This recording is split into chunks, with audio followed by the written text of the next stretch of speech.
reiterarles, no solo las consultas son tomadas en cuenta para el puntaje de participación, también los aportes, los comentarios.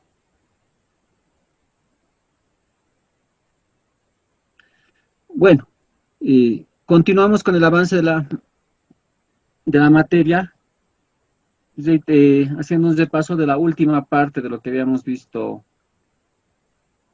el día miércoles, en cuanto al último párrafo del artículo 4, en el que, por sentencia constitucional 079-2006 de 16 de octubre del 2006, este último párrafo fue declarado inconstitucional, es decir, fue expulsado del texto del Código Tributario. Entonces, al no existir una previsión normativa sobre el tratamiento a los contribuyentes que tuvieran su domicilio en un lugar diferente o alejado a las oficinas de la administración tributaria, tenemos que recurrir a lo que es la Ley de Procedimiento Administrativo, la Ley 2341, en su artículo 21, parágrafo tercero, que dice: las actuaciones administrativas que deban ser realizadas por personas que tengan su domicilio en un municipio distinto al de la sede de la administración tributaria que corresponda, tendrán un plazo adicional de 5 días a partir del día de cumplimiento de plazo. Si bien en materia civil tenemos un plazo adicional, este plazo adicional está dado por la condicionante de la distancia. En materia civil se señala que cuando las actuaciones deban realizarse a una distancia mayor a 200 kilómetros de la sede de los juzgados, se tendrá por cada 200 kilómetros. Gracias, Sarita, pasa. Apaguen el micrófono, La por amiguita favor. de Lian.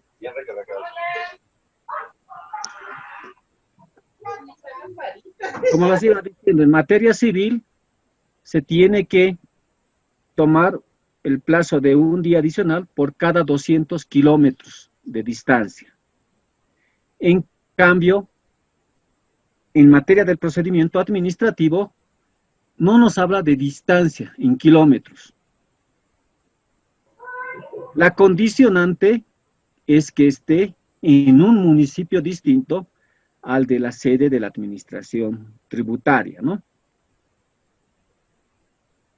Gerencia Distrital La Paz 1, domicilio la calle Vallivian 1333, municipio de La Paz.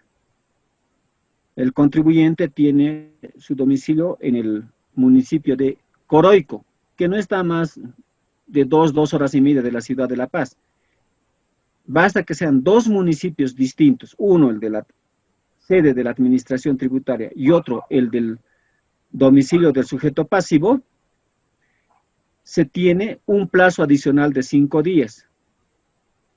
Por lógica podemos señalar, ¿no?, que para el contribuyente del domicilio en el municipio de Coroico no es necesario los 5 días, porque está cerca, tal vez un día adicional, pero aplicando el procedimiento administrativo y en virtud al principio de legalidad, porque está establecido este derecho en la ley 2341, basta que sea un municipio distinto,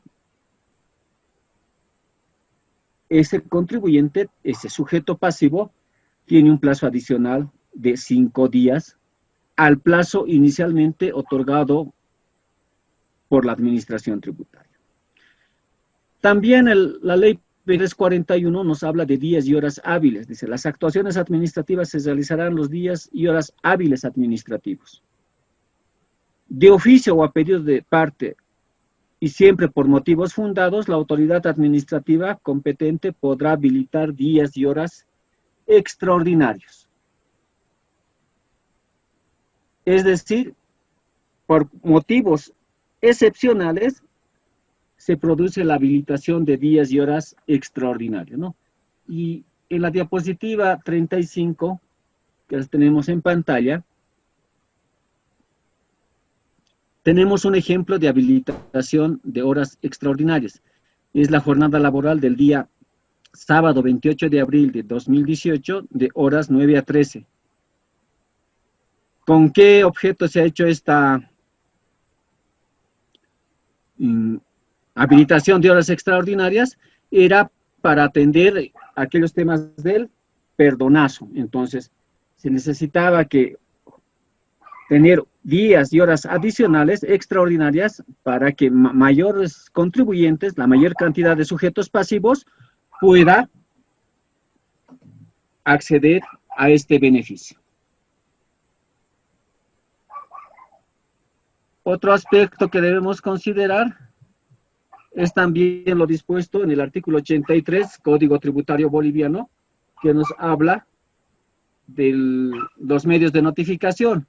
De este artículo 83 vamos a tomar el parágrafo segundo, el último párrafo, que dice: siempre por motivos fundados, la autoridad administrativa competente podrá habilitar días y horas extraordinarios, ¿no?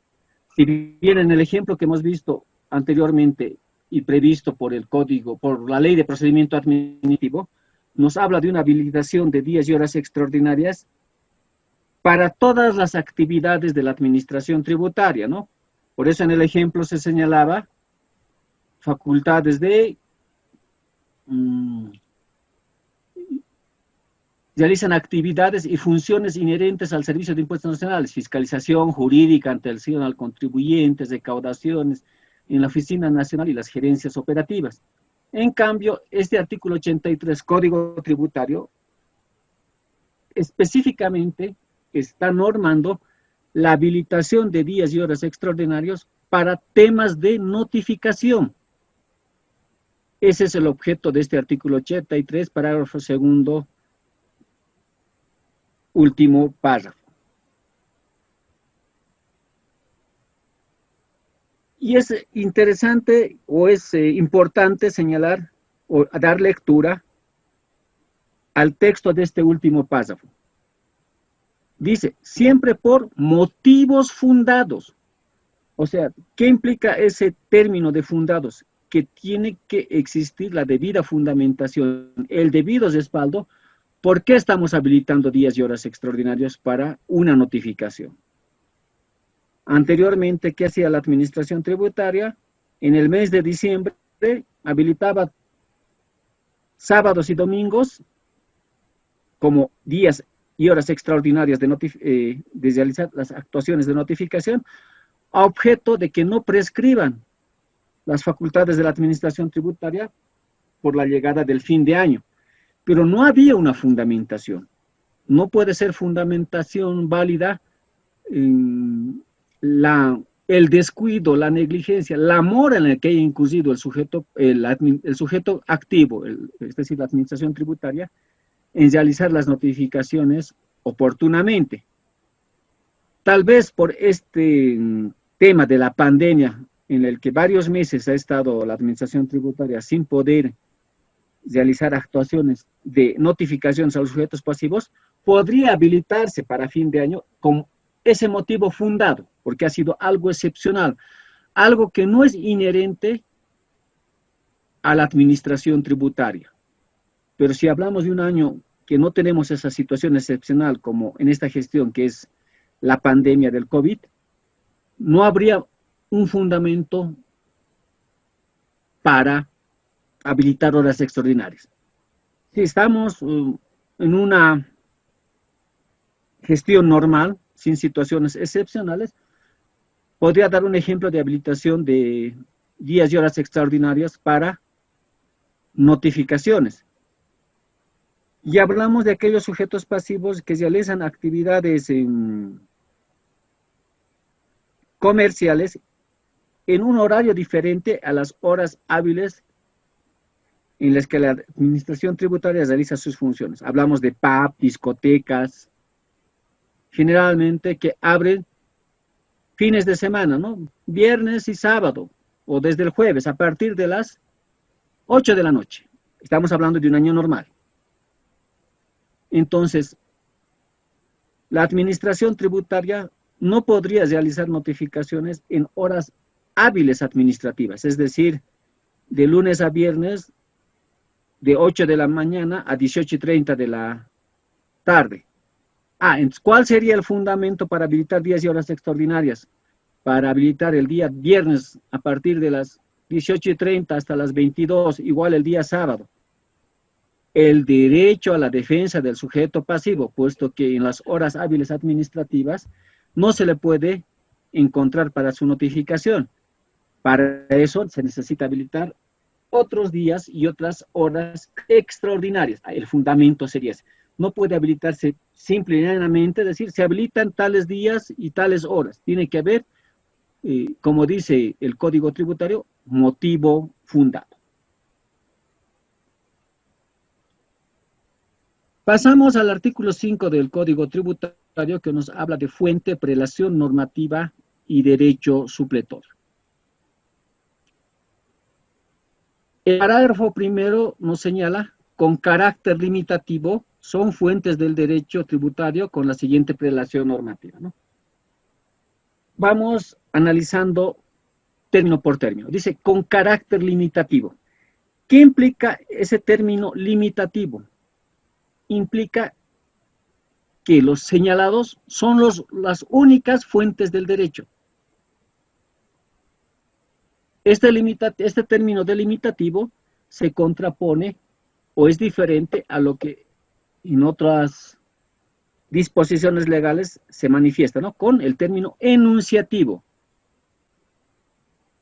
Si dijera el Código Tributario con carácter enunciativo son fuentes del derecho tributario, ¿qué implica? Que los mencionados en el Código y otros más que pudieran ser, así estos no estén enumerados en el Código Tributario. Pero cuando habla de carácter limitativo, implica que solo los enunciados, los señalados, se van a constituir en fuente del derecho tributario y no otros. Además nos dice con la siguiente prelación normativa, ¿no? Y ya habíamos visto en la primera y segunda clase sobre la primacía de la Constitución, el artículo 410 de nuestra Constitución Política del Estado. Esta prelación normativa del Código Tributario tiene algo de similitud con la prevista en la Constitución Política del Estado. ¿Y cuáles son estas fuentes del derecho y cuál es la prelación normativa? Nos señala como primera fuente, y que también por prelación normativa, es la Constitución Política del Estado. Esa es la primera fuente y la que debe aplicarse. Es por eso que las primeras dos clases hemos dedicado a lo que es principios y garantías constitucionales, porque eso es lo que va a primar en la aplicación en el derecho tributario, en los procedimientos del derecho tributario. Como segunda fuente tenemos los convenios y tratados internacionales aprobados por el órgano legislativo. Aquí en la lectura ustedes leerán Poder Legislativo. Es que nuestro Código Tributario fue elaborado bajo el espíritu de la Constitución Política de 1967, donde se señalaba poderes en lugar de órganos, como se señala en la Constitución Política del 2009. Como tercera fuente tenemos el Código Tributario Boliviano, el presente código. Como cuarta fuente están las leyes. Y acá también tendremos que hacer una aclaración, que son leyes nacionales, leyes municipales, leyes departamentales. O sea, cualquier ley emitida por una entidad territorial autónoma tiene la misma jerarquía normativa. No una ley nacional va a estar por encima de una ley departamental o municipal. Eso sí, estas leyes que se vayan a emitir, tanto por la Asamblea Legislativa Plurinacional los gobiernos departamentales y los gobiernos municipales tienen que estar bajo el marco normativo del Código Tributario. Como quinta fuente tenemos los decretos supremos. Y acá también tenemos que adicionar, bajo el espíritu de la Constitución del año 2009, que están en esta misma prelación, los decretos municipales y los decretos departamentales en materia tributaria. Como sexta fuente, las resoluciones supremas, y como séptima fuente, las demás disposiciones de carácter general dictadas por los órganos administrativos facultados al efecto, ¿no?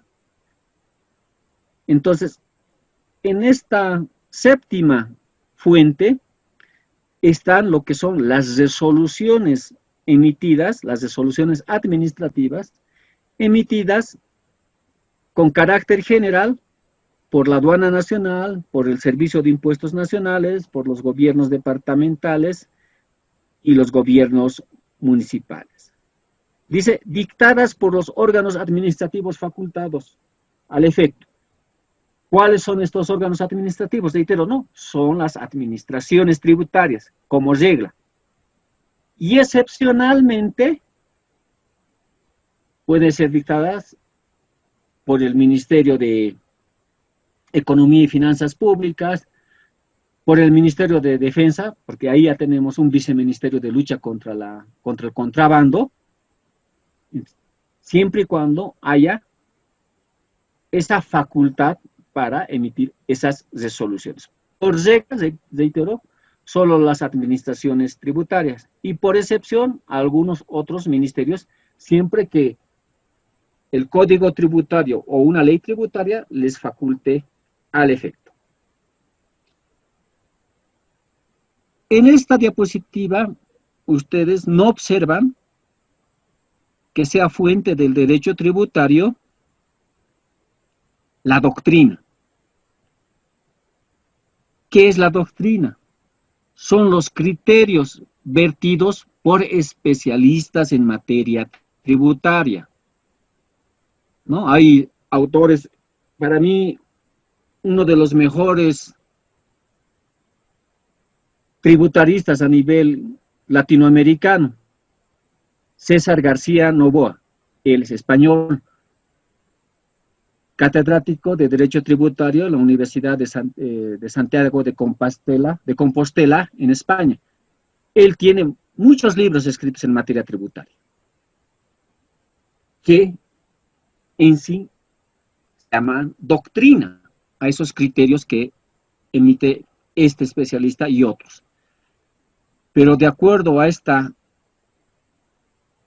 cita limitativa de las fuentes del derecho tributario, esos criterios no son fuente, esos criterios especializados, esa doctrina no se constituye en fuente del derecho tributario, simplemente se puede tomar con fines referenciales, pero no van a decidir para la toma de la decisión, ya sea por la administración tributaria o por las instancias de impugnación administrativa o judicial.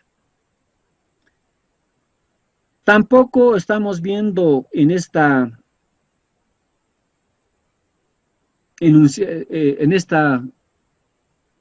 lista de fuentes del derecho tributario lo que es la jurisprudencia. ¿Qué es la jurisprudencia? Son los fallos, las decisiones emitidas por los altos tribunales de justicia de un país. En el caso del Estado boliviano nos referimos al Tribunal Supremo de Justicia y al Tribunal Constitucional. Eso netamente en materia tributaria. Si nos vamos a otra materia agraria, tendríamos el Tribunal Agroambiental. Pero si nos remitimos estrictamente a lo que es materia tributaria, no está citada como fuente del derecho tributario la jurisprudencia en materia tributaria emitida por el Tribunal Supremo de Justicia ni por el Tribunal Constitucional plurinacional.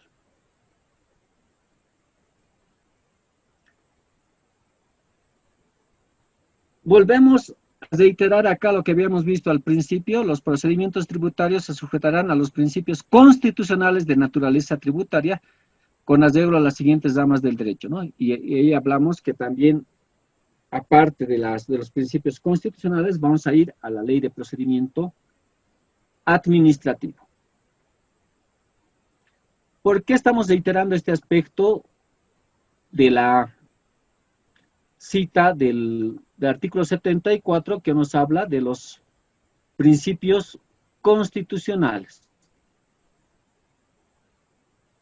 Porque a la lista de las 7 fuentes del derecho tributario, por previsión de la Constitución Política del Estado y de la Ley 254, que es nuestro Código Procesal Constitucional, se va a incluir como fuente del derecho tributario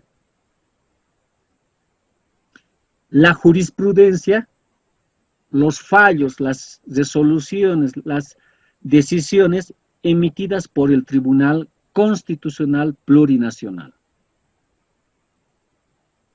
Es decir, que la Constitución Política del Estado expresamente señala que las decisiones del Tribunal Constitucional tienen el carácter vinculante. ¿Qué implica ese término de carácter vinculante? Que tiene que aplicarse a casos similares.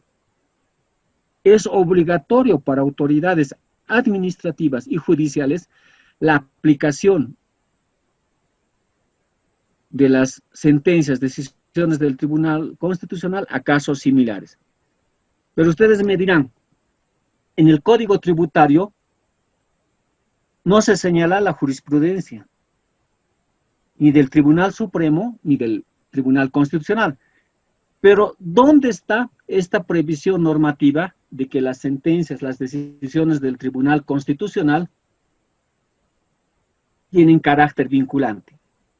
Está como primera fuente del derecho tributario, está en la Constitución Política del Estado. Es decir, que la propia Constitución está señalando ese carácter vinculatorio de las decisiones del Tribunal Constitucional. Entonces, va a constituirse las decisiones del Tribunal Constitucional como fuente del derecho tributario, no por previsión del Código Tributario, sino por previsión de la Constitución Política del Estado. Ahora tenemos que ver qué pasa con las sentencias, las resoluciones del Tribunal Supremo de Justicia. Ya habíamos señalado que las sentencias del Tribunal Constitucional sí son fuentes del derecho tributario por previsión de la Constitución. Expresamente sobre las decisiones, las sentencias del Tribunal Supremo de Justicia no establece ningún efecto vinculante en nuestra Constitución Política del Estado. Pero, ¿qué dice nuestra Constitución Política del Estado sobre las decisiones o sobre el Tribunal Supremo de Justicia? Dice que el Tribunal Supremo de Justicia es la institución que va a uniformar los fallos en materia judicial. Ese es su fin, a objeto de que los jueces no tengan una disparidad de aplicación de la normativa en las diferentes ramas del derecho. Entonces tenemos que partir de eso. ¿Cuál es el objeto del tribunal? ¿Cuál es la función principal del Tribunal Supremo de Justicia previsto en la Constitución Política del Estado? Y es así que el propio Tribunal Constitucional, al hacer el análisis de la función principal que tiene el Tribunal Supremo de Justicia, ha señalado que en materia tributaria los razonamientos el análisis, la fundamentación que realice el Tribunal Supremo de Justicia en sus fallos en temas tributarios tienen que ser considerados por la autoridad administrativa, ya sea las administraciones tributarias o la autoridad de impugnación tributaria. O sea, lo ha catalogado como una fuente indirecta del derecho tributario. ¿Por qué digo indirecta? Indirecta, porque no tiene ese efecto vinculante. El Tribunal Constitucional señala que las decisiones del Tribunal Supremo tienen que ser consideradas, tomadas en cuenta a tiempo de la decisión de la evaluación de casos similares en las sentencias emitidas por este órgano judicial, es decir, el Tribunal Supremo de Justicia. ¿Por qué no es vinculante? Porque el mismo Tribunal Constitucional señala que como no es obligatorio tomar esa fundamentación, ese análisis, esa motivación del Tribunal Supremo de Justicia de sus sentencias, la autoridad administrativa, si se va a separar de ese criterio, de ese análisis, de esa fundamentación, valga la redundancia, tiene que fundamentar por qué no está aplicando el análisis previo que ha realizado el Tribunal Supremo de Justicia. No es como ahora, si ustedes tienen acceso a ingresar a la página web de la Autoridad de Impugnación Tributaria y leen las resoluciones emitidas por esta instancia de impugnación administrativa, y el sujeto pasivo invoca la aplicación de sentencias del Tribunal Supremo, la Autoridad de Impugnación Tributaria en sus resoluciones se limita a decir que no lo va a considerar, no lo va a tomar en cuenta las resoluciones del Tribunal Supremo de Justicia, porque no son fuentes del derecho tributario consignadas en el artículo 5, apartándose, obviando, dejando a un lado el análisis que ha hecho el Tribunal Constitucional, indicando que deben ser consideradas las sentencias del Tribunal Supremo de Justicia y en caso de no considerarlas, fundamentar el motivo por las que no se va a considerar. En resumen, aparte de estas 7 fuentes señaladas en el artículo 5 del Código Tributario, vamos a incluir las decisiones, resoluciones emitidas por el Tribunal Constitucional Plurinacional como fuente directa. Y como una fuente indirecta, las resoluciones y decisiones del Tribunal Supremo de Justicia. Repetimos, indirecta porque no tiene efecto vinculante. ¿Qué implica eso? Que la autoridad administrativa puede separarse, puede tener un criterio diferente al del Tribunal Supremo de Justicia. En cambio, cuando es fuente directa, como es las sentencias, las resoluciones del Tribunal Constitucional, no puede apartarse. Sí o sí tiene que aplicar esas sentencias o esas resoluciones. Hasta aquí alguna consulta sobre las fuentes del derecho tributario.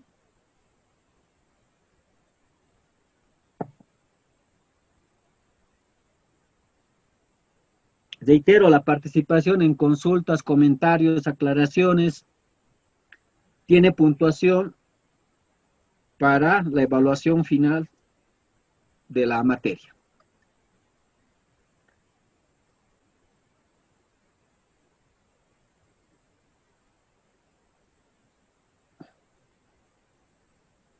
Retomando la diapositiva 38, habíamos visto principios, normas principales y supletorias que la Constitución, que los procedimientos tributarios tienen que sujetarse a los principios constitucionales y a su vez, cuando existan vacíos, supletoriamente se van a aplicar las normas de la Ley de Procedimiento Administrativo.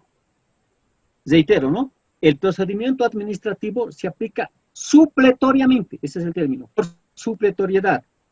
En cambio, normas de otras materias, principios jurídicos de otras materias, se va a aplicar en materia tributaria por analogía.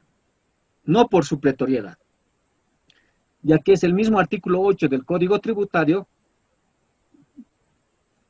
que señala: la analogía será admitida para llenar los vacíos legales, pero en virtud de ella no podrán crearse tributos, establecer exclusiones ni exenciones, tipificar delitos y definir contravenciones, aplicar sanciones ni modificar normas existentes.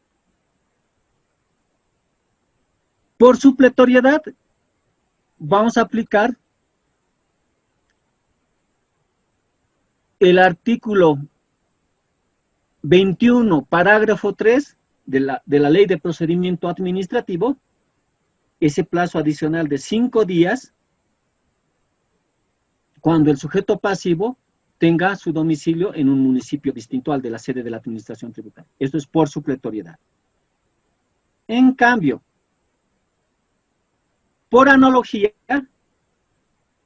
vamos a aplicar o vamos a invocar la aplicación analógica del Código Procesal Civil cuando hayamos tenido un impedimento por fuerza mayor o caso fortuito para la presentación de documentos, de descargos, para el cumplimiento de requerimientos.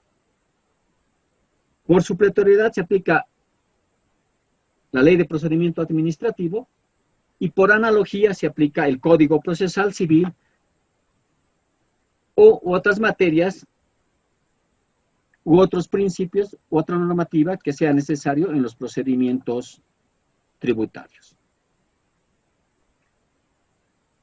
El artículo 64 del Código Tributario, lo que habíamos repasado al inicio de nuestra clase del día lunes, decía normas reglamentarias administrativas, ¿no?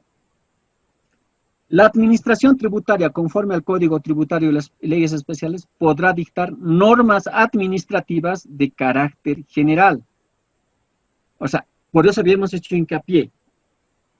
¿Qué instituciones se constituyen en administraciones tributarias? Y ahí hemos dicho, ¿no? El SIN, la aduana, los gobiernos departamentales y los gobiernos municipales. Es la administración tributaria que tiene esa facultad de dictar normas administrativas de carácter general, de carácter reglamentario. Esa es la regla.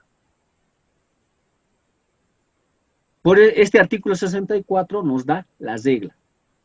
No podría dictar una norma administrativa de carácter reglamentario el Ministerio de Economía y Finanzas Públicas, el Ministerio de Defensa, que mediante su viceministerio de lucha contra el contrabando.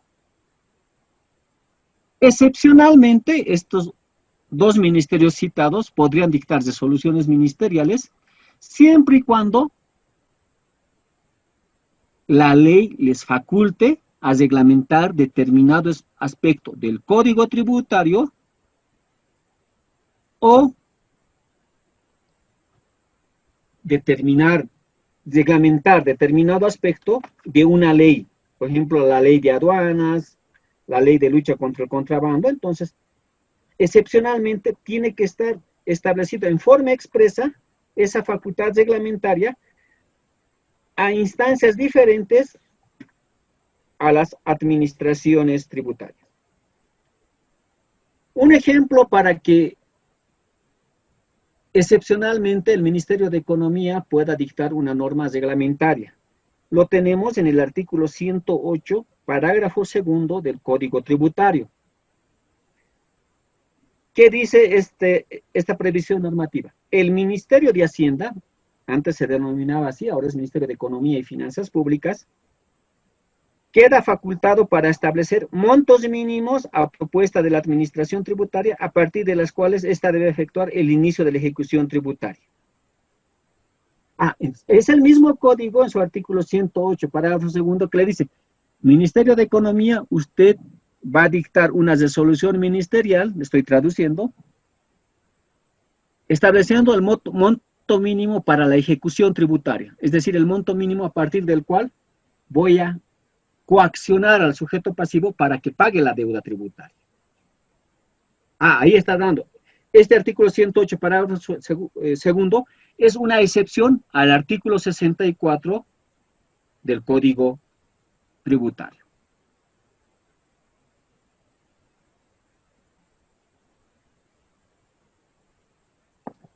Otro aspecto que tenemos que ver es el principio de legalidad o reserva de ley. El artículo 6, parágrafo primero, dice, solo la ley puede crear, modificar, suprimir tributos, definir el hecho generador de la obligación tributaria, fijar la base imponible y alícuota o el límite máximo y mínimo de la misma y designar al sujeto pasivo. O sea, el artículo 6, parágrafo primero, numeral 1, específicamente se refiere es a la creación de los impuestos y a todos los componentes, ¿no? Hecho generador, base imponible, alícuota, sujeto pasivo. Solo pueden estar estos aspectos previstos en la categoría normativa de una ley. No puede estar en un decreto supremo, no puede estar en una resolución administrativa emitida por las administraciones tributarias. Otro aspecto reservado a la ley es la exclusión de los hechos económicos gravables del objeto de un tributo.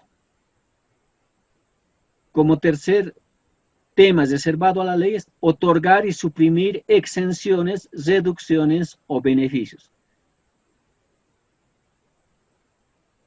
Cuarto aspecto reservado a la ley, condonar total o parcialmente el pago de tributos, intereses y sanciones, ¿no? Lo que hemos visto los últimos años, a partir del Código Tributario, cuando ha habido el primer perdonazo en la vigencia de este código, el 2003, después hubo el 2016 con la ley 812, posteriormente hubo el 2018 con las leyes 1105, 1154 y 1172. Dice condonar total o parcialmente el pago de tributos. ¿Qué es la condonación parcial? Es el perdonazo que se ha hecho para impuestos de carácter nacional. Reitero, ¿no? Con el Código Tributario en agosto del 2003, la ley 812 del 2016, 1105, 1154 y 1172. ¿Por qué es parcial? Porque se está condonando parcialmente cierto componente de la deuda tributaria. La deuda tributaria tiene componentes de tributo omitido, mantenimiento de valor e intereses. Y también tenemos las multas. ¿Qué se ha hecho con estas condonaciones? En algunos casos se ha suprimido los intereses, condonado los intereses y las multas. Solamente se ha cobrado el tributo omitido actualizado. Esa es una condonación parcial. Una condonación total es perdonar, condonar todos los componentes de la deuda tributaria. Eso es lo que ha hecho el gobierno autónomo municipal con la condonación el año 2019, de condonar todas las deudas tributarias hasta la gestión 2011. Ahí automáticamente todas las deudas que exigían, con ciertas condiciones y requisitos, el sujeto pasivo se vio liberado de la deuda tributaria. En materia de impuestos de dominio nacional, no ha habido una condonación total hasta la fecha, pero en el ejemplo que estoy dando en el ámbito municipal, sí se ha dado en la gestión 2019. Otro aspecto reservado a la ley es establecer los procedimientos jurisdiccionales. También está reservado a la ley, o sea, que se emita en una categoría normativa como es la ley, tipificar los ilícitos tributarios y establecer las respectivas sanciones. Los ilícitos tributarios se clasifican en, ¿alguien sabe cuál es la clasificación de los ilícitos tributarios?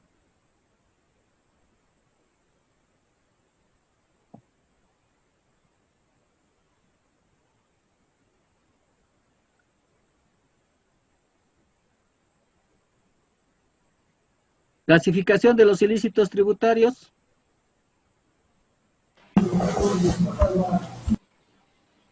En delito y contravenciones, Alejandro, sí, para tomarlo, por favor, en la participación. Exacto, como dice Alejandro, se clasifican en delitos y contravenciones, ¿no? Esos son los ilícitos tributarios. Y a su vez, los delitos tributarios se clasifican en, a ver, por favor, cada uno me puede dar un delito tributario, uno solo, para que puedan participar los demás. Doctor, contrabando. Ya, Simón dice contrabando, adelante. Otro compañero, por favor. Defraudación. ¿Tu nombre? Edwin Villegas. Edwin, ya. Defraudación. ¿Qué más? En el campo aduanero podría ser violación de precintos y otros controles. Sí, Alejandro, no solamente es en el campo aduanero, también aplica al Servicio de Impuestos Nacionales, ¿ya? El contrabando. Ah, claro, sí. Ok. A ver, otro más. Defraudación tributaria puede ser, doctor, y defraudación ¿Nombre? aduanera. ¿Tu nombre? Roxana Marca. Roxana. Exacto, tenemos dos tipos de defraudación, ¿no? Defraudación tributaria y defraudación aduanera, ¿no? Y algo que ya estaba en nuestro código penal, ¿no? Instigación pública a no pagar impuestos, ya. En contravenciones, ¿qué contravenciones conocen?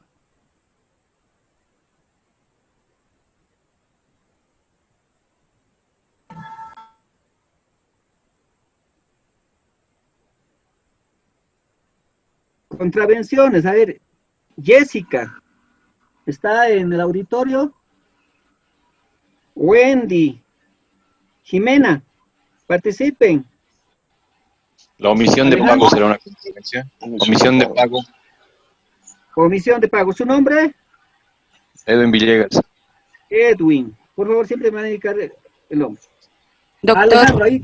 doctor, buenas noches. ¿Podría ser la no emisión de facturas? Evadir ¿Nombre? facturar. ¿Ya está bien su nombre? Valeria Keiko, Choque. Valeria, ya. Sí. Alejandro, a ver, ahora sí, Alejandro. Omitir el pago de impuestos. Su nombre, por favor. Juan Carlos Vilca. Juan Carlos Vilca.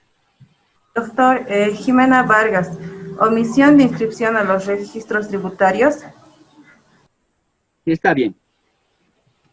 A ver, y uno que no está... Doctor, ¿también podría ser incumplimiento a los deberes formales?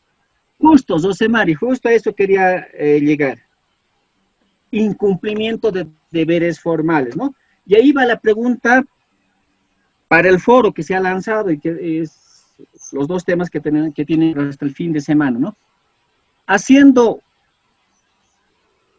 una lectura a detalle de esta reserva de la ley en su numeral 6, ¿cómo la daríamos, no? Solo la ley puede tipificar los incumplimientos de deberes formales y establecer sus respectivas sanciones. ¿Dónde están los deberes formales y en caso de su incumplimiento se va a imponer una sanción? ¿En qué normativa que conocen ustedes está plasmados estos incumplimientos de deberes formales? Hablamos de la aduana, hablamos del Servicio de Impuestos Nacionales. En la Ley General de Aduanas, podría ser en el caso de aduana, 1990. No, ahí están contravenciones, pero cumplimientos de deberes formales. Pero igual bien su participación, Alejandro, porque quiero que, digamos, que con su participación se disipe la duda de que si es correcto o no la idea de que ustedes tienen. Por ejemplo, un deber formal, ¿no? En el código... Jimena, hable. ¿Quién está participando ahí, por favor? Rosemary. Ya. Rosemary, ¿en qué código decía? El código tributario en la 2490. A ver, si estuviera ahí, ¿qué incumplimientos están señalados? En el Código Tributario específicamente, ahí, ¿no? Cuando hablamos de delitos, dice defraudación tributaria, defraudación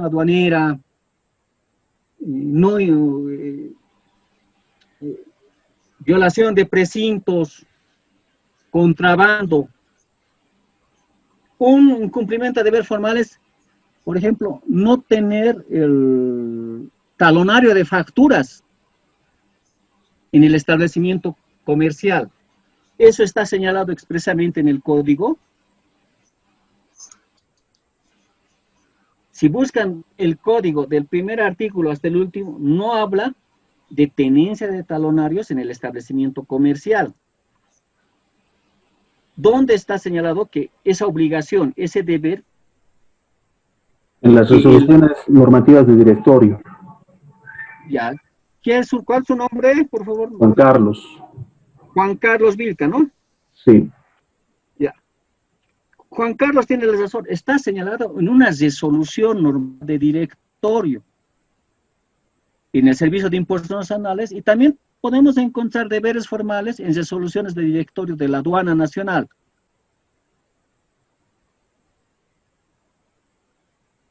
Pero, ¿qué dice este artículo? Solo la ley puede tipificar, estamos trasuntando ya, desmenuzando, solo la ley puede tipificar los deberes formales. Entonces, esa resolución emitida por el Servicio de Impuestos Nacionales, en el ejemplo que damos, tener el talonario de facturas en el establecimiento comercial, ¿tiene el debido respaldo normativo? El Servicio de Impuestos Nacionales no está vulnerando este artículo 6 del Código Tributario, porque solo la ley puede tipificar las contravenciones. Y si desmenuzamos más, solo la ley puede tipificar los deberes formales y establecer su sanción. Pero en esa resolución normativa de directorio del Servicio de Impuestos Nacionales, la 10-033-2016, se establecen varios deberes formales y se establecen las sanciones en caso de incumplimiento. Pero el artículo 6 dice solo la ley, no dice solo una resolución reglamentaria. Entonces, esa es la aclaración que quiero darles para el foro. Esas resoluciones que establecen deberes formales, resoluciones emitidas por el SIN, por la aduana, ¿vulneran o no vulneran este principio de legalidad o reserva de la ley? ¿O cuál es el respaldo normativo que faculte a la administración tributaria a establecer esos deberes formales? Puede ser que esté en la Constitución, que esté en el procedimiento administrativo, que esté en la ley de aduanas, en la ley 843, o en otro artículo de este mismo código, ¿no? Esta es la regla, siempre hemos dicho, ¿no? Desde la primera clase, regla y excepción. Por regla, solo la ley podría tipificar los ilícitos, hablamos de delitos y contravenciones. Excepcionalmente, tal vez hay otra normativa que respalde la emisión, la tipificación de los deberes formales. Y eso es el segundo tema del foro de esta semana, ¿no?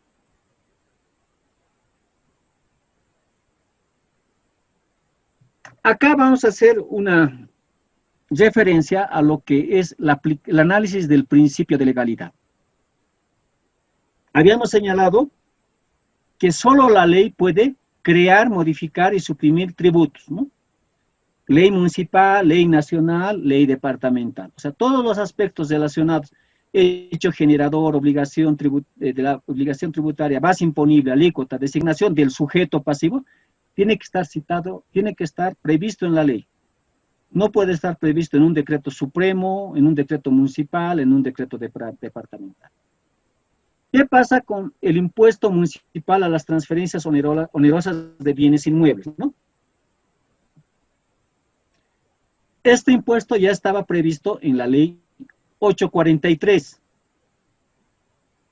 O sea, este impuesto ha sido creado a nivel nacional para que los municipios recauden mediante la ley 843. Es a partir de la Constitución Política del Estado del 2009 que se ha facultado a que se emita una ley de clasificación y definición de impuestos.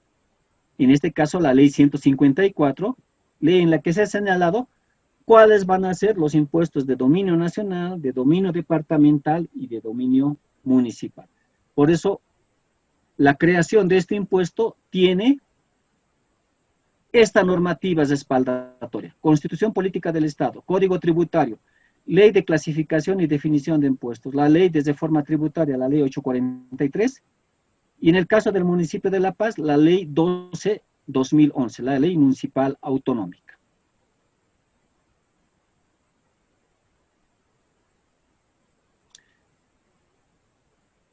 Lo que señalamos, ¿no? El artículo 323, parágrafo segundo, parágrafo tercero, perdón, de la Constitución Política del Estado dispone que la Asamblea Legislativa Plurinacional, mediante ley, clasificará y definirá los impuestos. Y esta ley que ha emitido la Asamblea Legislativa es la Ley 154. Y precisamente la Ley 154 dice: el objeto de esa ley es clasificar y definir los impuestos de dominio tributario nacional, departamental y municipal. Y como impuesto de dominio municipal señala la transferencia onerosa de inmuebles y vehículos automotores.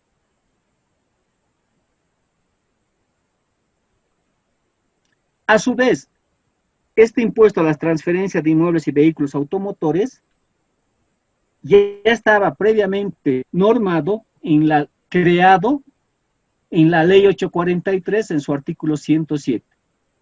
Dice: el impuesto a las transacciones que grava las transferencias eventuales de inmuebles y vehículos automotores es de dominio tributario municipal. Es decir, desde 1986 ya era de dominio municipal, pero estaba en una ley nacional, porque en esas fechas no teníamos leyes municipales ni leyes departamentales.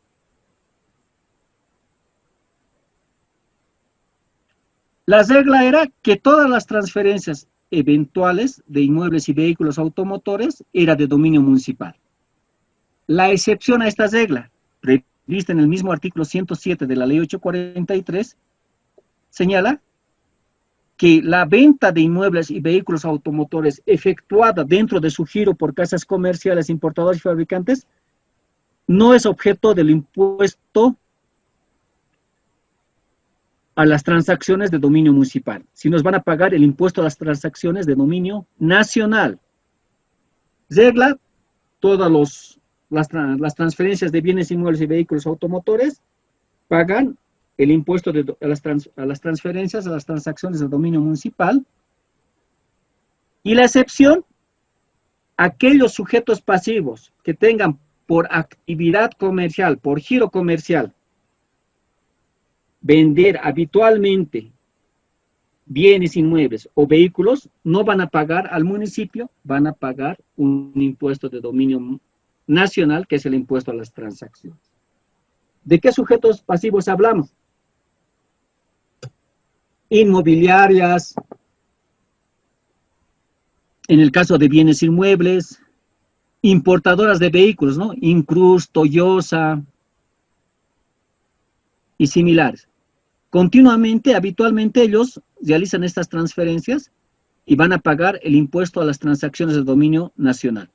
Este artículo 843 no ha sido derogado, no ha sido modificado expresamente.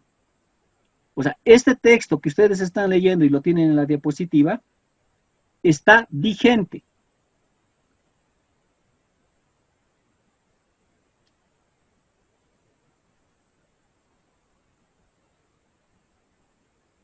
Pero, ¿qué ha sucedido con la Ley 154?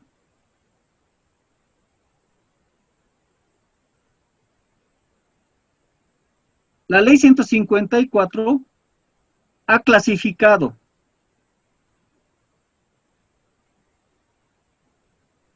el impuesto a las transferencias de bienes inmuebles y vehículos automotores como un impuesto de dominio municipal. Empero, la excepción consignada en la Ley 843 sobre que los sujetos pasivos que integran el giro comercial por actividad comercial, la venta de bienes inmuebles y vehículos automotores van a pagar el impuesto de dominio nacional, lo ha ampliado a todas las personas jurídicas, independientemente que su giro comercial sea o no la venta de vehículos o de bienes inmuebles, sin tener la previsión de modificar el texto de la ley 843 en su artículo 7. Por eso reiteraba, ¿no? Este artículo 107 de la ley 843 sigue vigente, y aquí la única excepción es para los sujetos pasivos que tengan por actividad comercial la transferencia de bienes inmuebles y vehículos automotores. ¿Por qué hago esta puntualización? Ustedes tal vez como asesores contables, responsables contables de las entidades donde están trabajando, algún momento van a tener que realizar alguna transferencia del activo de la empresa. Un vehículo automotor, un bien inmueble. De acuerdo a la ley 154, la empresa de seguros, digamos, si toda empresa tiene vehículos en sus activos, quieren renovar el parque automotor, va a vender esos activos.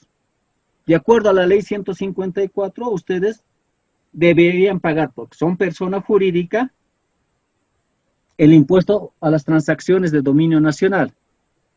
Sin embargo, de acuerdo a la ley autonómica municipal 12 del año 2011, les corresponde pagar el impuesto municipal a las transferencias. Si ustedes hacen una consulta previo al pago al Servicio de Impuestos Nacionales, señalar inclusive, apersónense, vamos a hacer la liquidación y van a pagar el impuesto a las transacciones de dominio nacional por la venta de... La empresa que ustedes están asesorando, la persona jurídica, no tiene como actividad comercial la venta de vehículos automotores o de bienes inmuebles. Pagan el impuesto a las transacciones de dominio nacional. Van al gobierno municipal de La Paz para registrar esa transferencia. El gobierno municipal de La Paz, propiamente la administración tributaria municipal, no les va a dar curso al registro de esa transferencia mientras no pague el impuesto municipal a las transferencias. ¿Y cuál es el respaldo normativo de ellos? Su ley municipal, que está en la misma jerarquía normativa que la ley 843 y que la ley 154. O sea, las tres leyes tienen la misma jerarquía normativa. No es que la ley 154 esté por encima de la ley municipal o por encima de la ley 843. Ya hemos visto la prelación normativa, ¿no? Leyes municipales, nacionales, departamentales. Entonces, para el registro de esa transferencia, ustedes se van a ver coaccionados para pagar el impuesto municipal a las transferencias. Entonces, para evitar un doble pago, que después puede ser objeto de devolución mediante una acción de repartición, puede ser, digo, porque si ustedes han pagado inicialmente al Servicio de Impuestos Nacionales, después pagan al gobierno municipal y registran la transferencia, y piden acción de repetición ante el Servicio de Impuestos Nacionales, el Servicio de Impuestos Nacionales, lo más probable es que les rechace, les diga, en aplicación de la ley 154, el pago realizado ante el Servicio de Impuestos Nacionales es correcto, no es un pago indebido. Así que ustedes esa respuesta negativa pueden impugnar, pueden recurrir ante instancias administrativas, judiciales, pero es una demora, ¿no? Antes de realizar el pago de este impuesto, es necesario que conozcan cuál es el respaldo normativo. En el caso de la ciudad de La Paz, el respaldo normativo para pagar el impuesto a las transferencias, municipal a las transferencias, es la ley 12 del año 2011. No ocurre lo mismo con el gobierno municipal del Alto. El gobierno municipal del Alto, cuando ha creado el impuesto a las transferencias onerosas de bienes inmuebles y vehículos automotores, ha hecho una copia de la ley 154. Entonces, en el gobierno municipal del Alto, si su bien inmueble o vehículo automotor está registrado en esa jurisdicción, esta transferencia realizada por la persona jurídica que no tiene actividad comercial, este giro del negocio, si lo pagan al Servicio de Impuestos Nacionales, es un pago debido, no un pago indebido. O sea, tenemos que revisar cada ley autonómica, cómo está plasmado, cuál es el objeto del impuesto. El Servicio de Impuestos Nacionales, para todos los gobiernos autónomos municipales donde estén registrados sus vehículos o bienes automotores, va a decir que esas transferencias sí o sí son de dominio nacional. ¿Alguna consulta?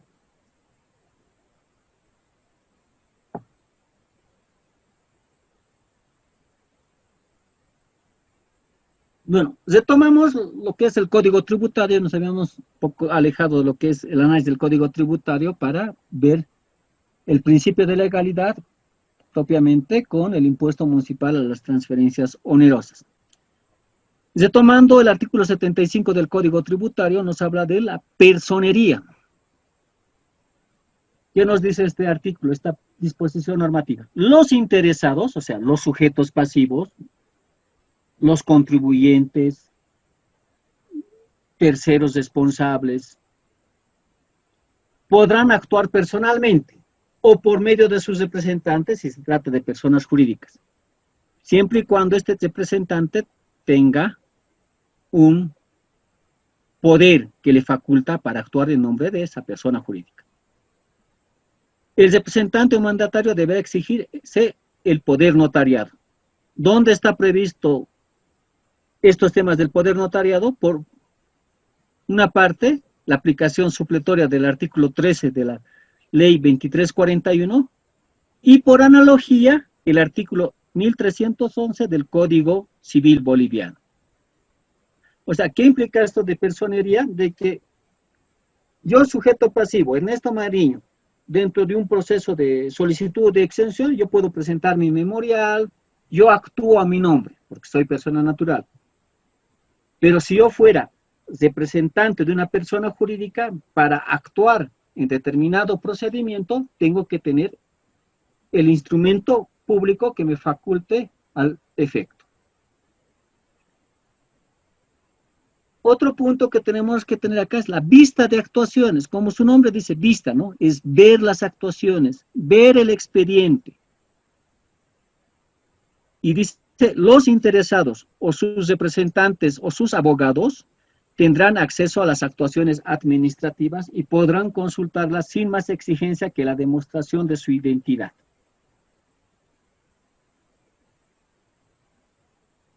¿Qué quiere decir eso? Que yo, Ernesto Mariño, voy, me identifico y me presto el expediente. No hay problema, soy el interesado, soy la persona natural. Ernesto Mariño, representante de Hansa Limitada. Tengo el poder respectivo, voy y estoy facultado, tengo el derecho a que los funcionarios de la administración tributaria me presten el expediente. Pero aquí se incluye algo más, los abogados. Los abogados de las personas jurídicas. Hansa Limitada ha sido notificado con el inicio de una fiscalización. En el primer memorial que ha presentado, ha firmado el representante legal y ha firmado el abogado. Ya hay un profesional abogado identificado en el expediente, en la tramitación. Entonces, previa acreditación, identidad de su credencial como abogado, va a tener acceso al expediente. Y esto parece algo limitativo, personalmente. Yo soy abogado, ustedes son económicos financieros. ¿Por qué no tendría derecho de ver el contador, el auditor, el expediente? Si es una fiscalización, son más aspectos técnicos que se tiene que revisar. Claro, el contador puede ver siempre y cuando le acompañe el sujeto pasivo, la persona natural o el representante de la persona jurídica. ¿Por qué solo los abogados tienen derecho? Aquí hay una limitación, un trato desigual a los profesionales que van a intervenir en el asesoramiento legal y contable en un determinado procedimiento. Como comentario aparte, esto inclusive, hasta hace un año que pasé clases en la Universidad Salesiana y uno de mis diplomantes me dijo, ¿dónde trabaja? Funcionario de la Aduana Nacional. A nosotros los funcionarios de la Aduana Nacional nos han prohibido prestar el expediente a los abogados, pese que hay una disposición expresa que el abogado puede ver el expediente, y es el artículo 75 del Código Tributario. Y yo le dije, ¿por qué les ha prohibido? Es que hay temor de que puedan arrancar fojas y todo lo demás, ¿no? Y a los representantes legales, les digo, no, a los representantes legales les prestamos el expediente. Y ahí va mi consulta. Y si el abogado es representante legal al mismo tiempo, le prestamos, ¿no? Aquí el comentario va a que tenemos que hacer prevalecer nuestros derechos, ¿no? Puede ser que en un proceso de fiscalización, ya sea, en este caso, en la Aduana Nacional, ¿no? El abogado, ustedes acompañen al abogado a ver la parte técnica del proceso. Y el funcionario de la aduana le diga, no,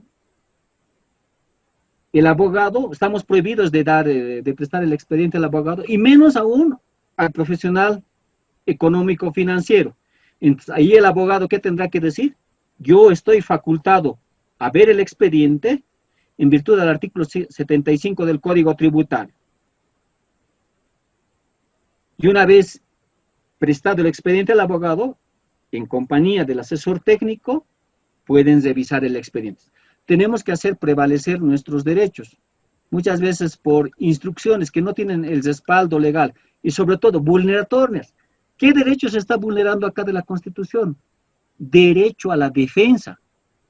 Inclusive puede haber al abogado que no se le preste el expediente, podría presentar una denuncia a las unidades de transferencia de la Aduana Nacional y del Ministerio de Economía, indicando que se está vulnerando el derecho a la defensa de su cliente al limitarle el acceso al expediente.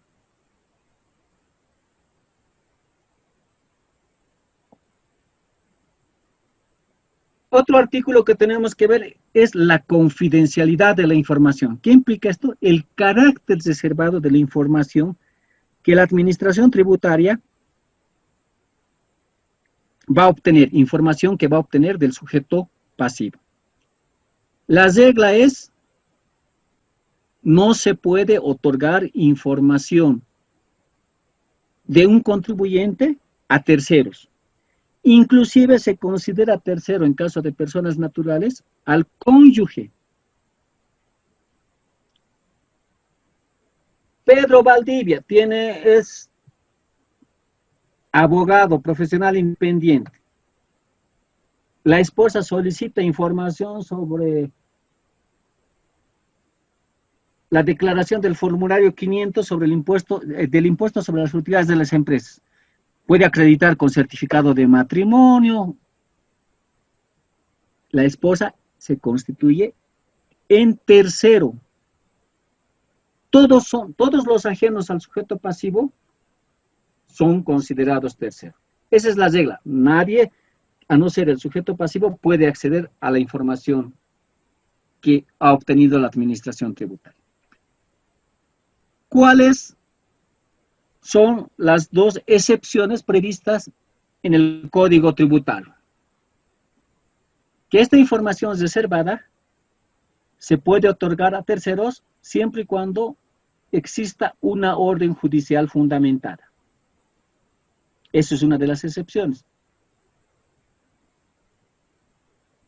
Y aquí tenemos que tener algo bien puntual. No es una simple orden judicial. ¿Cómo son las órdenes judiciales? Tal vez alguno de ustedes lo haya visto, ¿no? Generalmente se hace una solicitud de un memorial ante un juez en materia civil y el juez ordena, ¿no? Por el Servicio de Impuestos Nacionales, por la aduana nacional, otórguese la información solicitada, ¿no? Extiéndase las fotocopias legalizadas. Ese tipo de orden judicial no está fundamentada. ¿En qué consiste una orden judicial? Fundamentada en que esa orden judicial tenga que señalar cuál es el motivo por el que se está solicitando esa información, para qué se necesita, cuál es el fundamento de esa orden. Reitero, una simple orden judicial no va a tener los efectos necesarios para que la administración tributaria dé información de carácter reservada. Para que se tenga claro, vamos a dar un ejemplo, ¿no? Dice, en un proceso de divorcio, ¿no? La esposa solicita asistencia familiar. El esposo dice que le va a dar 1.000 bolivianos al mes, pero la esposa sabe que su esposo tiene una empresa unipersonal en la que tiene buenas utilidades. Entonces solicita a la juez de familia que emita una nota, una orden judicial al Servicio de Impuestos Nacionales para que esta administración tributaria envíe a juzgados la información, la documentación sobre las utilidades anuales que ha obtenido su esposo durante las últimas gestiones. ¿Para qué se va a obtener para qué se va a requerir esta información? Para señalar la agencia familiar. Entonces, ¿cuál será el texto de la orden judicial, no? Por el Servicio de Impuestos Nacionales, a objeto de establecer la asistencia familiar dentro del proceso de divorcio seguido por A contra B, misma que señala que el demandado tendría ingresos superiores a tales bolivianos, se solicita, se envía información y documentación que respalde los ingresos obtenidos en las últimas 3 gestiones. Ya se está fundamentando cuál es el motivo de la solicitud de esa información de un tercero. Repetimos, ¿no? La esposa es tercero ante su esposo, que es el sujeto pasivo ante la administración tributaria. ¿Cuál es la otra excepción para que se pueda obtener información confidencial por terceros ajenos al sujeto pasivo? Que la solicitud sea realizada mediante el artículo 70 de la Constitución Política del Estado, o sea, es decir, por la Asamblea Legislativa. En la actual Constitución está en el artículo 158, parágrafo primero, numeral 17. Está dentro de las facultades de controlar, fiscalizar los órganos del Estado y las instituciones públicas. Es decir, que la Asamblea Legislativa, en sus facultades de control, fiscalización del resto de los órganos del Estado y las instituciones públicas, puede enviar en este caso, no envía la nota directamente al Servicio de Impuestos Nacionales, va a enviar la nota al ministerio que ejerce tuición, en este caso al Ministerio de Economía y Finanzas Públicas, para que atiendan la información en un plazo breve y corto. El Ministerio de Economía y Finanzas Públicas va a replicar, va a derivar esa solicitud a la administración tributaria correspondiente. Estas son las 2 excepciones iniciales establecidas en el Código Tributario para que terceros puedan obtener información de los sujetos pasivos.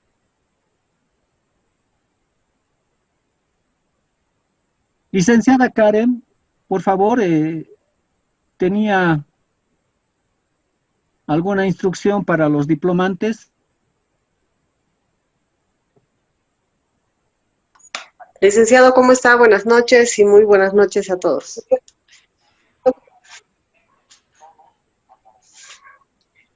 Licenciado, ¿me escucha? Sí, le escuchamos. Bueno, como el día de ayer comentó el licenciado Mariño, el día miércoles tiene una actividad Pedimos 1000 disculpas por salirnos del cronograma y queríamos comentarles que, bueno, informarles que vamos a tener clases el día lunes, el día martes y el día viernes. Por favor, en el mismo horario de 19:30 a 21 horas. Bueno, el día martes para reemplazar la clase del día miércoles. Por favor.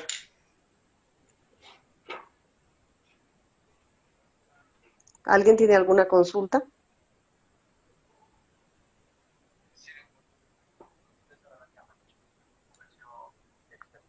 Aló, licenciado, ¿se me ha escuchado? Sí, sí, estamos esperando si tiene alguna consulta, algún comentario de los diplomantes. Está bien, licenciado. Listo, gracias por su comprensión. Les agradezco mucho. Entonces, vamos a pasar clases lunes, martes y miércoles. Lunes, martes y viernes. Así es, ¿no, licenciado? Ya, gracias, licenciada. Bueno, buenas noches y permiso.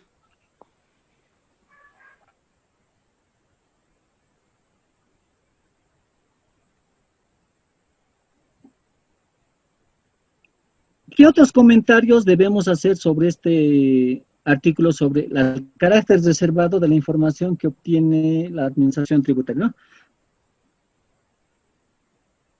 ¿Cuáles son los aspectos considerados información reservada? La información individualizada de la parte contable del sujeto pasivo. No se puede considerar información reservada los datos generales del sujeto pasivo, los mismos que se pueden ver inclusive cuando ustedes van a un establecimiento comercial y ven el certificado de inscripción en el padrón de contribuyentes, el NIT, ¿no?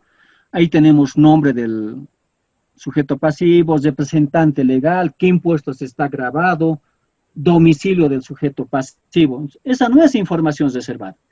Información reservada, puede decir, los formularios presentados mensualmente, el IVA, el IT, los estados financieros, el IUE, sus libros de compras y ventas IVAs. Eso es información reservada. Información que estrictamente a fines del objeto de la determinación del impuesto, el sujeto pasivo ha enviado o ha declarado ante la administración tributaria. Esa es la información con carácter reservado. Tampoco se considera información de carácter reservado aquella información con fines estadísticos, información consolidada de ciertos sectores, ¿no? ¿Cuánto es los impuestos anuales pagados por el sector hidrocarburos, por el sector de la construcción? Ahí no estamos individualizando al sujeto pasivo. Esta tampoco es información reservada.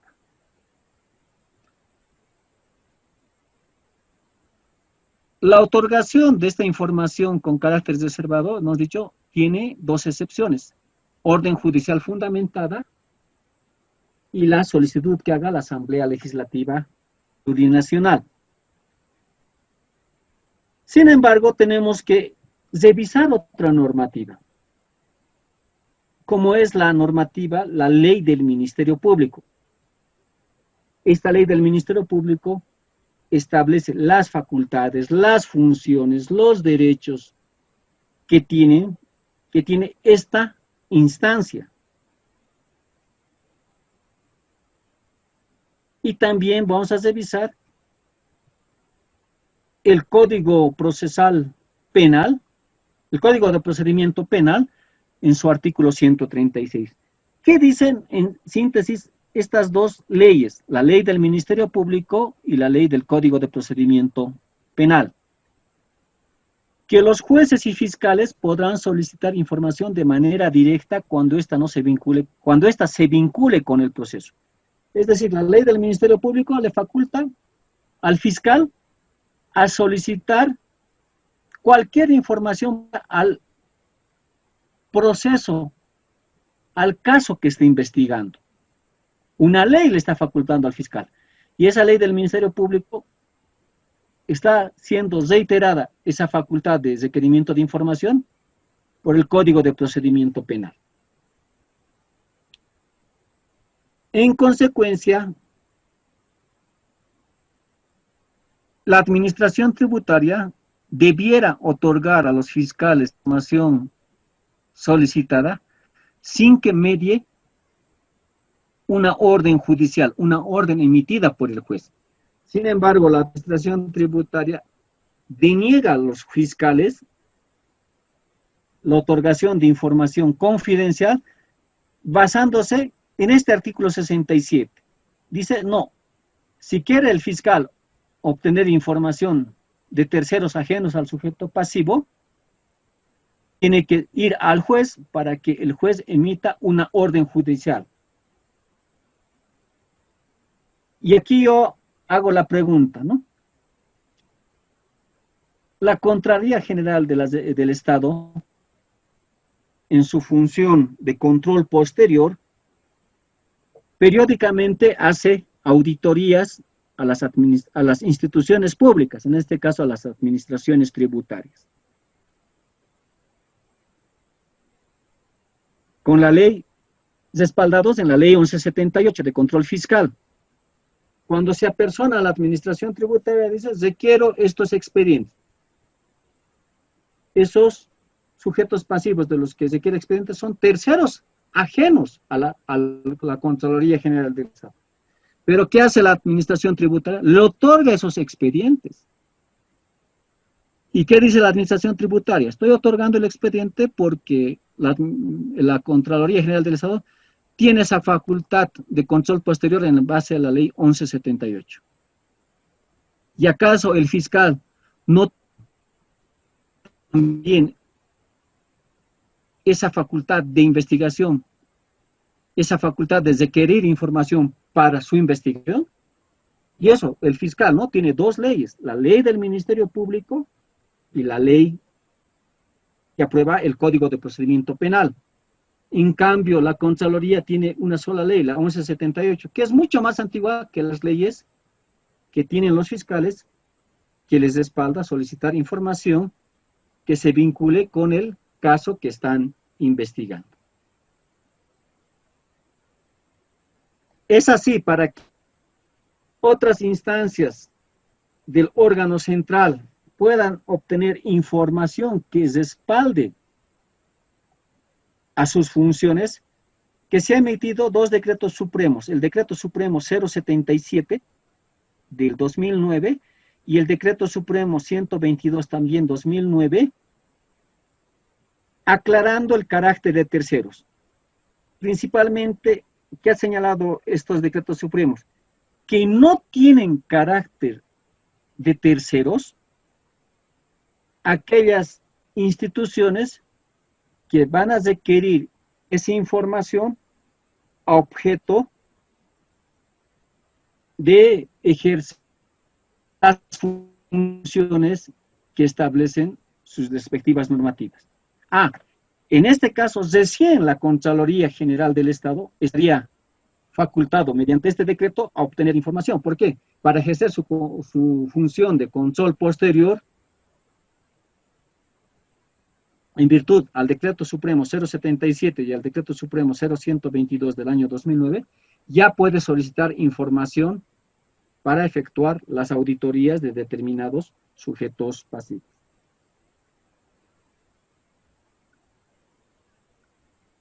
Adicionalmente, con la ley 004, la ley Marcelo Santa Cruz de lucha contra la corrupción, se han ampliado las excepciones. ¿Qué otras entidades también pueden solicitar información de terceros? La Procuraduría General del Estado, los fiscales en materia de corrupción, la Unidad de Investigaciones Financieras. Entonces, poco a poco se ha ido ampliando las excepciones al carácter reservado de la información que la administración tributaria obtiene de los sujetos pasivos. ¿Tenemos alguna consulta ahora o si la podemos también señalar para el día lunes. Por favor, espero sus comentarios, sus aportes.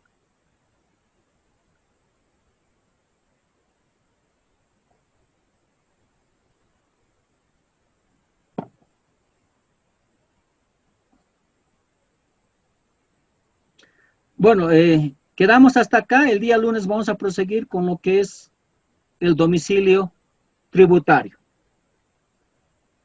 Hasta el día lunes, señores diplomantes. Hasta el lunes. Gracias, Hasta el lunes. Hasta luego. licenciado. Una consulta. ¿Les comentó acerca del trabajo que tienen para el fin de semana? No, yo le pasé a la coordinación de la institución de IDEA, no sé si lo has replicado o yo los replico al WhatsApp, no sé si... No, licenciado, le comento que va a estar mañana en la plataforma, solo que quería que brevemente les pueda explicar qué es lo que tienen que hacer, pese a que lo vamos a colgar con la explicación, pero si pudiera así en un minutito explicarles qué es lo que tienen que hacer, les voy a agradecer. Ya, habíamos hablado en las anteriores clases, siempre los temas van a ser los que estamos avanzando, sobre los plazos, ¿no? ¿Hasta cuándo tenemos que presentar un memorial, unos descargos, una impugnación, ¿no? Es así que el tema del trabajo les he enviado una sentencia constitucional en forma resumida, no está todo el texto de la sentencia, sobre la presentación de memoriales en materia penal.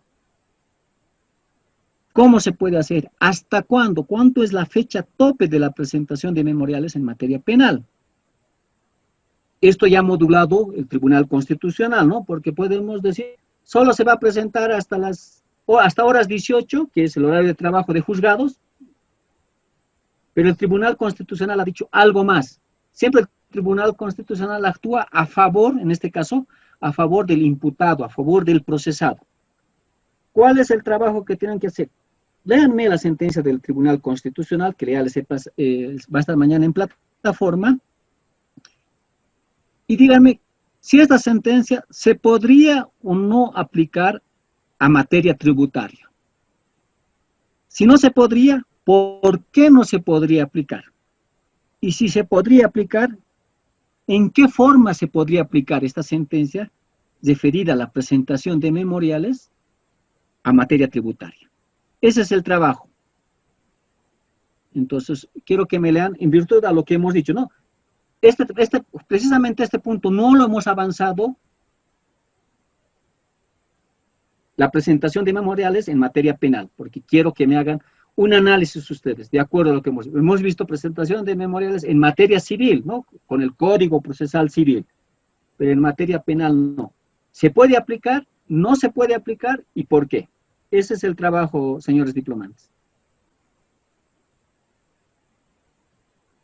¿Alguna consulta? No sé, o como les decía, ¿no? Si en el transcurso del avance del trabajo tuvieran alguna duda, me escriben al WhatsApp. Si no puedo contestarles inmediatamente, voy a tratar de contestar a la media hora o la hora, dependiendo de la disponibilidad de tiempo que tenga.